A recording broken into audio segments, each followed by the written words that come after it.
in the Augustus's empire, where everyone was trying to be included. Anyway, he calls the disciples, chapter 10, together and gives them power. We go who the disciples are another time. I really don't have time for that here, because I want to move along into the important stuff I haven't gotten to yet today, which was going to be chapter 13 and 14. I'm almost there. But Jesus says some contradictory things even here. Notice here, he speaks about darkness and light in line 27, and the things that are hidden being known, nothing covered, and so on. The scrolls, I believe there are secret things that should be covered. Paul says, for me, there are no hidden things. Again, a Pauline thing there, which is, we all admire that, but the scroll, people thought there were certain doctrines that should only remain for insiders. Anyway, 33, no. 34, do not think I have come to bring peace. I have come to bring, not peace, but a sword. I don't think that's parallel in the other Gospels, is it? I'm not sure, I don't think it is. That's Matthew. See, Matthew swings back and forth, and that's a warlike Jesus there. But here's now back to the other side, a Pauline Jesus. And a man's enemy shall be those from his own household. Oh yeah, you see, those closest to me are my enemies. My brother, my mother, James, and the other people in my family. We shouldn't. So it turns the enemies around from the enemy Paul to the enemies in one's own household. Oh yeah, I mean that's nice for a general thing, but within historical context here, that can also be seen. Doesn't have to be. You're the determiner there as an attack on the family succession, the family righteousness, the family. And we all like, by the way, people who attack their own family, because we all have problems with our own family, a lot of us, and that sits well with us. So this has been very successful. Whenever I had trouble with my father or mother and I was traveling overseas, and they'd say, "Come on home, son, you're a lazy loafer. What are you doing?" I said, "A man's enemy shall be those of his own household." And, fortifies me, gives me strength to resist, which is true, it does. I mean, a lot of people have that issue with their family. But on the other hand, if you don't see it in that context, it's psychological, let us say, but see it as historical, then you can interpret this as a Pauline attack on the family succession. I'm not the enemy, they're the enemies. Knowing how the enemy terminology is, you understand? These are questions you have to answer. Again, please understand. I don't want to insist that you follow any way. I'm throwing out the possibilities. You determine them. You're a big people now. Okay. Chapter 11.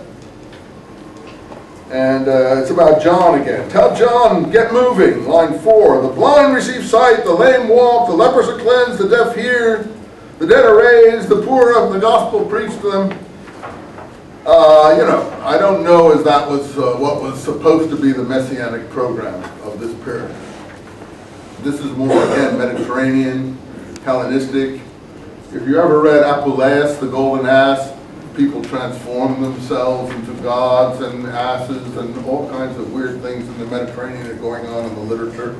And all this is part of it. Lepers cleansed, deaf hearing, lame walking, dead raising. The only thing that I would think have a lot of sense for Palestine is the poor of the gospel preached to them. In other words, the Ebonites are in the fray here. So I would take something there. Anyway, another statement in this discussion between John's followers and Jesus. The Son of Man, line 19, came eating and drinking.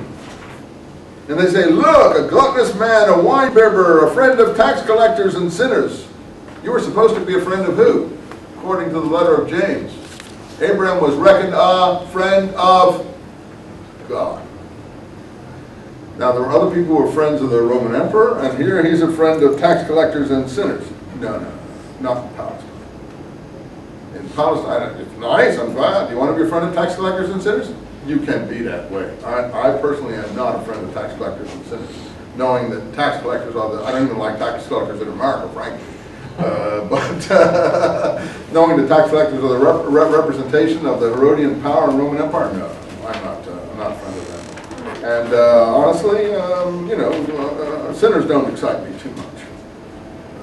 I don't believe in the idea one lost sheep is better than 99 righteous ones in the wilderness. Again, that's part because you see, Paul says in Galatians 2, which explains this emphasis on sinners. You have to go back to how seriously they took these letters. You're saying, what? You think the Gospels came after the letters? Oh, I do absolutely think that. After he calls Peter a hypocrite, and in line 213, I said to Peter in the presence of all, you being a Jew, you live like the Gentiles and not like Jews. Why do you force the Gentiles to live like Jews? We are Jews by nature. Let me see if I can get this in the Greek. Let's see, 15. We are Jews by nature and not like sinners like the nations. You see, the Gentiles were considered to be sinners. That is born in sin. Paul loves that idea of born in sin. Christ takes away our sin. Christ on there, and we've all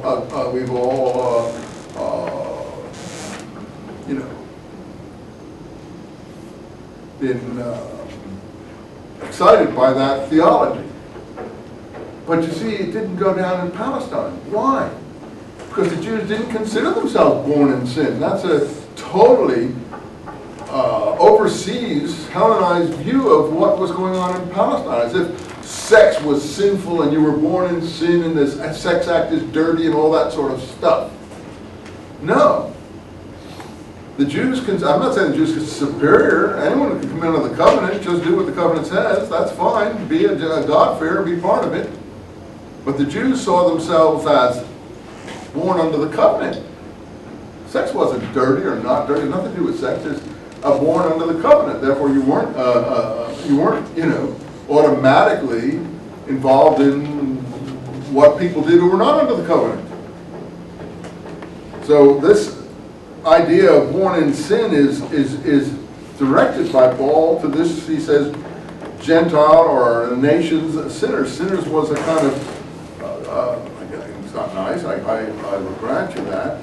And people like Goebbels love to play on all this stuff, and so do the protocols of the elders of Zion and things. But the sinners was applied, as Paul does here, to the outsider. So the person who have not come in under the covenant. So that's where he has to get grace and born in sin and develop his theology for all those things, because he says he is the apostle to the Gentiles. Any case, so it didn't go down in Palestine is what I'm trying to say. What section was I in Matthew when I ran off there? What was I? 11. Thanks, Tom. 11.